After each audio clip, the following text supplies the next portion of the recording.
เบิ่งเอาเด้อพ่อแม่พี่น้องวันนี้ข้อยสิมาเฮ็ดโบเด้อเริ่มที่พัดจับพันที่นิ้วกลาง1 2 3 4อย่าง5เอาเร็วแหม่มโอ้6อย่างยังบ่ได้6เด้อ5ซื่อๆเด้อแล้วก็พันน้ำนิ้วโป้กับนิ้วกลาง1 2แล้วก็ตัดเอาที่เราพันตรงนิ้วกลางเลยกะเอา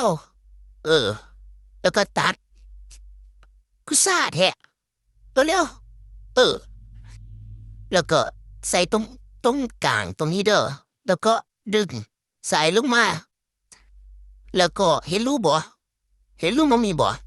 เสียบตรงรูมันนั่นแหละนั่นแหละดึงดึงดึงมันแห้งๆดึง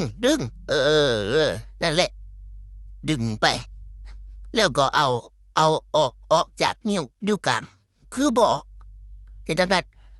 แล้วก็ยาวลงมาดึงเด้อแล้วก็จัดให้มันสวยแล้วก็ติดกาวห่อนว่าต้องใส่หลายเด้อใส่น้อยๆก็พอเดี๋ยวมันสิเลอะเทอะยังว่าทันห่อนขยันใส่เนาะเป็นจังไดล่ะคือส่งบ่ค่อยติดเลอะเทอะอีกบ่เนี่ยเอาใส่แตะจังสี่เด้อถ้ามันบ่พอว่าใส่เพิ่มกาวนะแม่อีกจังหน่อยเจอใส่เข้าไปโอเคเร็วๆแม่คือมาซาแท้เอาติดเข้าไปเลยจ้ะโอเค waiting just a moment เด้อ